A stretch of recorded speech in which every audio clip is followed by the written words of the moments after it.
talk about how you can play a song by Pitbull called Wild Wild Love.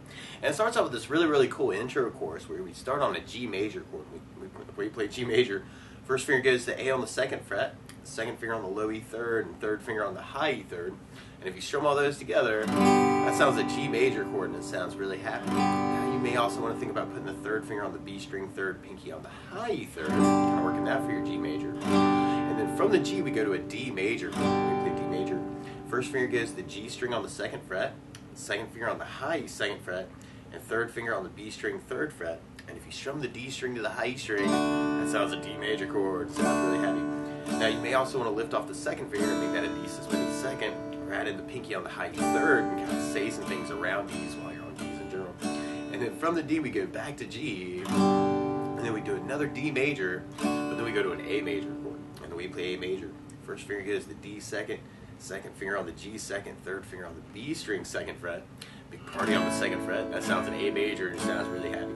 Now randomly, while you're on A's in general, you could kind of lift off the 3rd finger and make that an A suspended 2nd, or you may want to think about adding in the pinky on the B string 3rd fret, making that an A suspended chord, kind of working around that.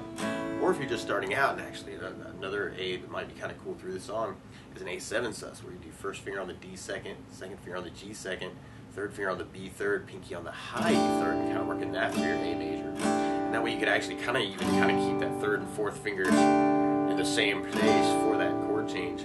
And then you go back to G major, and then we go to a B minor chord. I'm going to talk about some easy ways to play this too. But if you know the bar B minor, you do first finger across the 2nd fret, second finger on the B 3rd, third finger on the D 4th, pinky on the G 4th. If you strum all those together, that sounds a B minor chord. It sounds really sad. Now you may also want to think about lifting off the pinky and making that a B minor 7 chord. Or another way to play B minor 7, you can do first finger on the A 2nd, second finger on the G 2nd, third finger on the high E 2nd fret, kind of work that for the B minor 7. Or you could do first finger on the A 2nd, second finger on the G 2nd, third finger on the B string 3rd, pinky on the high E 3rd, kind of work that for your B minor change. That way you wouldn't have to move your 3rd and 4th fingers through all those chords actually. And then we'd be going back to our G major, and then we go back to the A major. There's a couple different strumming options actually. On the intro it almost sounds like you do a down up and then kind of kill the strings on most of the chords. Kind of a G, D with a down up, kill it, G with a down up, kill it, D with a down up, A with a down up, G, B minor, and then we kind of pick up the strumming a little bit. And this is a little weird actually if you're just starting out strum wise, where we kind of end up on that G. Now you could keep that idea going too, kind of G, A, or you could kind of fill in that last part with a couple different strum patterns. And one strum pattern you may want to think about is just kind of doing kind of downs actually, kind of working the G. And this can be kind of cool just to kind of feel kind of an 8 pulse on most of the chords, except for the D and the A end up kind of being almost like a 4 count. So G 2 3 4 5 6 7 8, D 2 3 4 5 6 7 8, G, D for 4, A for 4, G 2 3 4 5 6 7 8, B minor, G, A. Or one of my favorite strum patterns for a 4/4 like this is down down up up down up. So we took the G and tried that a lot. You'd have down down up up down up down.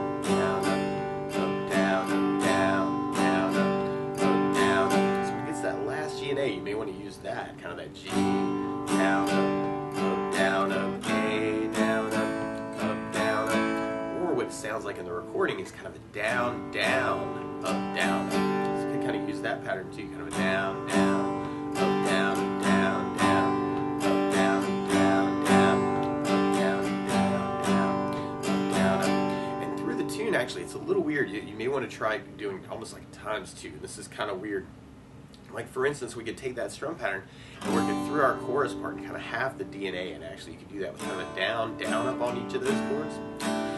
So if we tried it that way, you could even alternate between down, down, up, and down, down, up, down, up. So you'd have G, D, G, and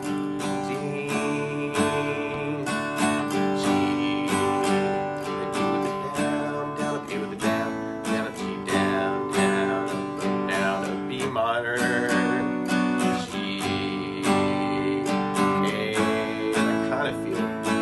Starting out, that'd be a really cool way to do it. Now, if you're fast enough at those patterns, what you want to do is something called a ×2. Actually, we'd kind of be thinking 2 strum patterns on each of the chords. And this is a little weird because where we were half the D and A, you'd end up kind of doing that pattern one time on each chord. So if we tried it that way, you'd have kind of a G.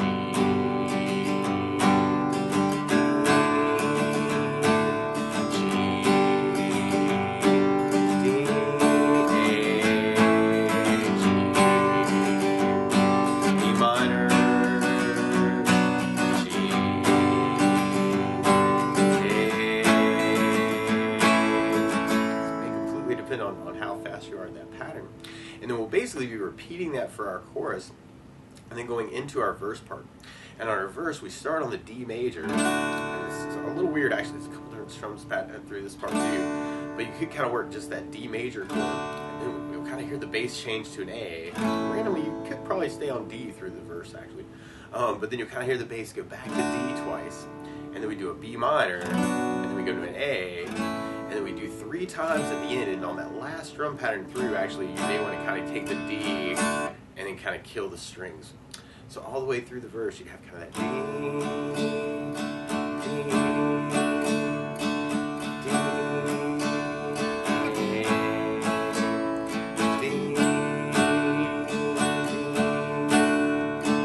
B minor.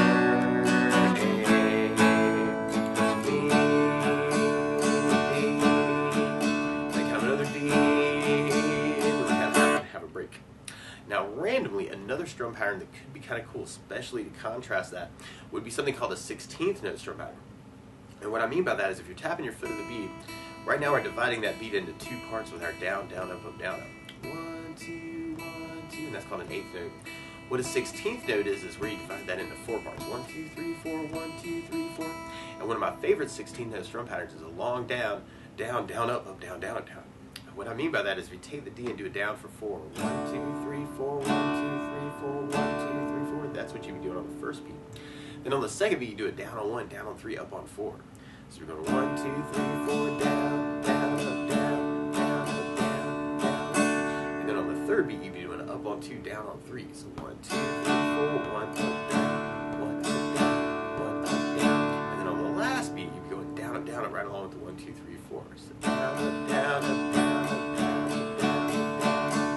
All together, yeah, down, down, down, down, down, down, down, down, down, down, up, down, down, down. So we tried that through the verse, and we have to go kind of quick to get this to the tune. It'd just be a cool way to change the feel.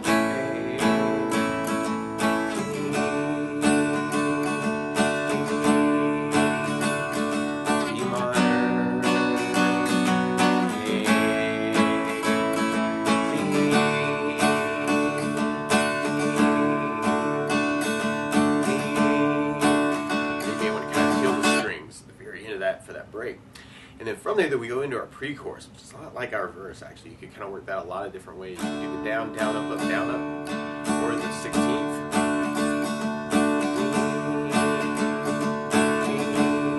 Or you might want to try and mix between all those different items. It'd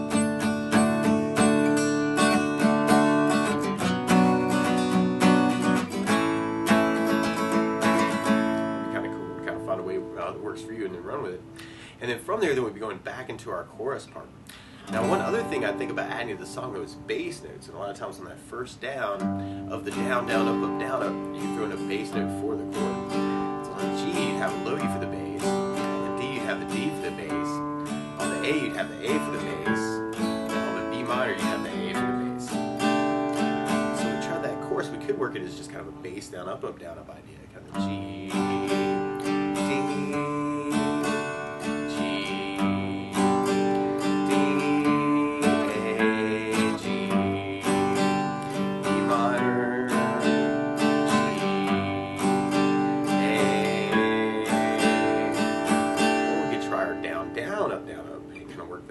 actually, you could even try that ×2, kind of that G,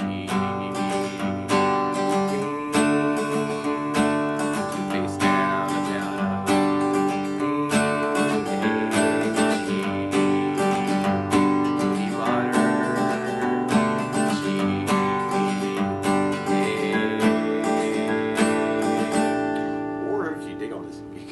the 16th note pattern too, kind of the G, D, G,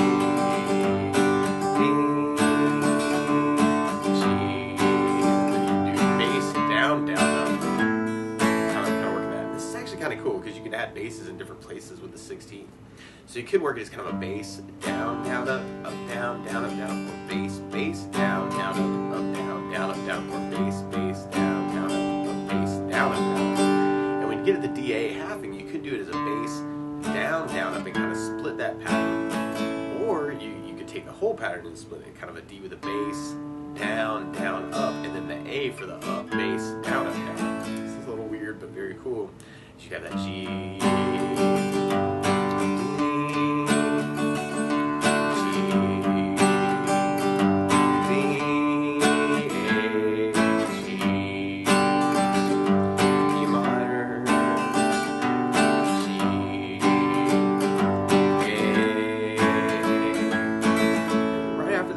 then we go into kind of this little instrumental break, and you hear this cool little lead part come in, where you can play 7 on the G, 7 on the B, 5th on the high E, 5th on the high E is kind of a slide to 7, and then we play that note a couple more times, and then we go back to 5 on the high E, and then we go to 7 on the B, and then you almost hear kind of a 6th fret on the B string slide into 7th fret on the B, which is kind of cool.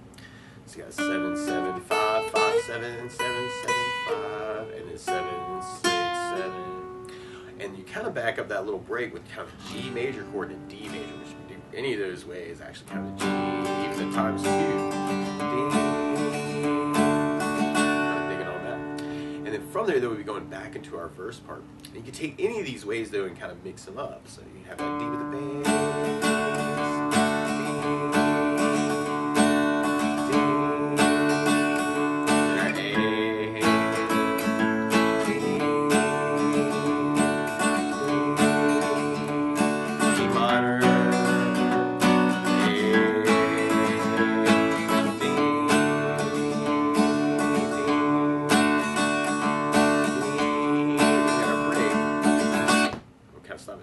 And then we kind of go into our pre-chorus.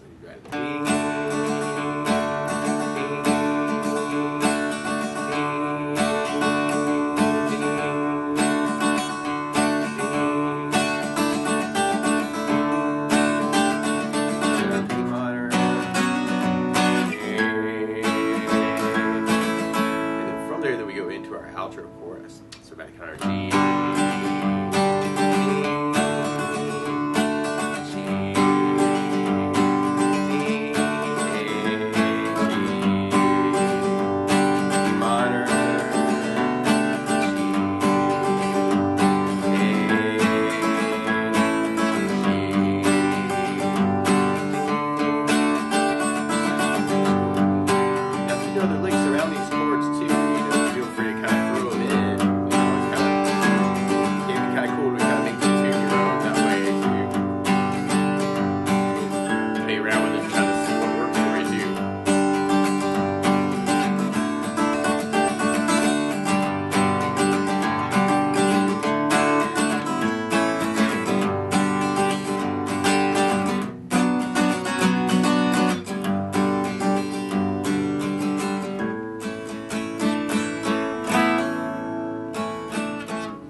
Oh, and at the very end, actually, there's randomly another return, kind of that little break kind of gets used for the outro. So you may want to kind of end on that G chord, D chord at the very, very end for the outro, if you want to kind of follow the recording. But that's the basics of how you can strum through "Wild Wild Love" by Pitbull. So good luck.